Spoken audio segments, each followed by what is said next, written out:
दादा गटाची उलटी गिनती सुरू। पवारांना जमलं नाही ते फडणवीसांनी केलं। डीएमला स्टार प्रचारक केलं। तोवर एक राजीनामा पडला।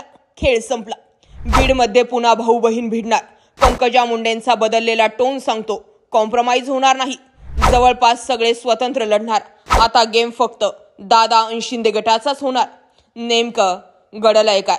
जिथे जिथे अजित पवार आणि भाजप जुळवणीच्या भूमिकेत होते तिथेही वातावरण फिसकटत चाललंय। अहिल्यानगर महानगरपालिकांमध्ये सुद्धा विखे आणि जगताप हे स्वबळावर लढण्याच्या तयारीत असल्याच्या चर्चा ऐकायला मिळतात। कारण काय तर संग्राम जगतापांनी स्थानिक भाजपा फोडली आणि त्यामुळे इथे सुद्धा स्वबळावर लढवल्या जाण्याची भूमिका आहे।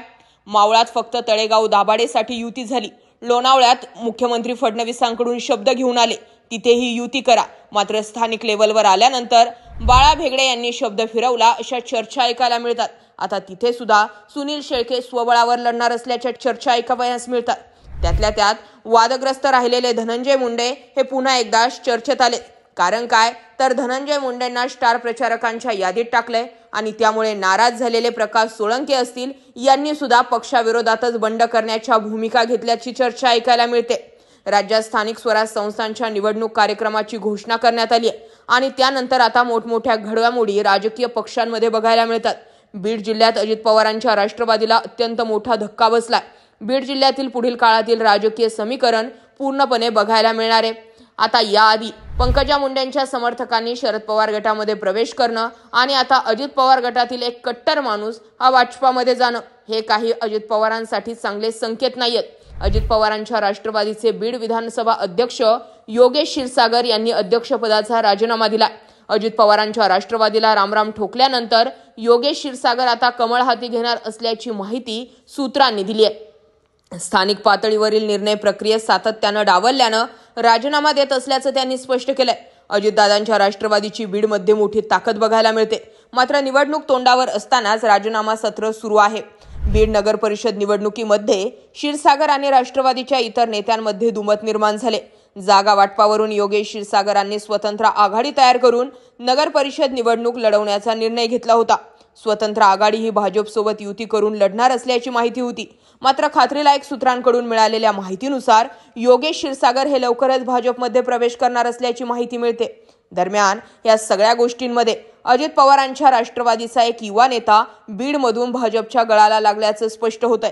आता योगेश क्षीरसागर हे कधीपर्यंत भाजपमध्ये प्रवेश करतात किंवा पुढची त्यांची भूमिका कधी स्पष्ट करतात हे पाहणं महत्त्वाचं असणार आहे। पण याही पलीकडे जाऊन सांगते, आताच्या घडीला 12 तारखेला राष्ट्रवादीची सुप्रीम कोर्टामध्ये सुनावणी पार पडली।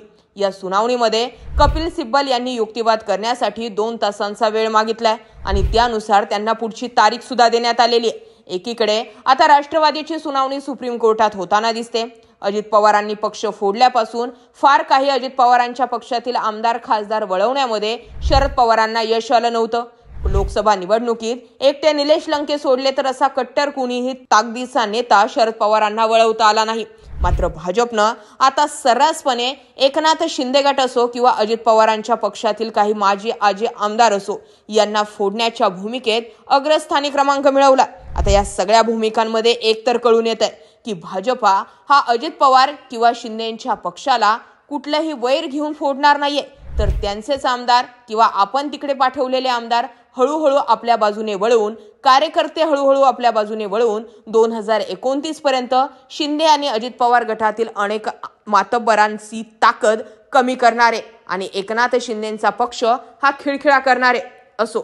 या सगळ्या जरी चर्चा घडत असल्या तरी या चर्चांमध्ये तथ्य इतकंच आहे की फोडाफोडी जोरात सुरू आहे। जळगाव असो, सोलापूर असो, नंदुरबार असो किंवा आता बीड असो, अनेक ठिकाणी दिग्गज मातब्बर लोक भाजपाने शिंदे आणि अजित पवारांच्या पक्षाचे फोडलेत।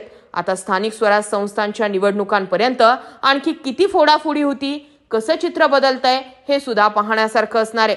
तिकडे कोपरगावचा विचार केला तर भाजपचा चांगला नगराध्यक्षपदाचा उमेदवार आशुतोष काळेंनी आपल्या गळाला लावून घेतलाय। म्हणजे थोडक्यात काही ठिकाणी फेरबदल होतील, पण काही ठिकाणी भाजपा मोठा भाऊ नाही तर भाजपाच एकटा भाऊ राहील अशी परिस्थिती आहे। या सगळ्या भूमिकांकडे तुम्ही कसं पाहता कमेंट सेक्शनमध्ये जरूर व्यक्त व्हा। अशाच माहितीपूर्ण व्हिडिओसाठी आपले चॅनल आवर्जून सबस्क्राईब करा। जय महाराष्ट्र।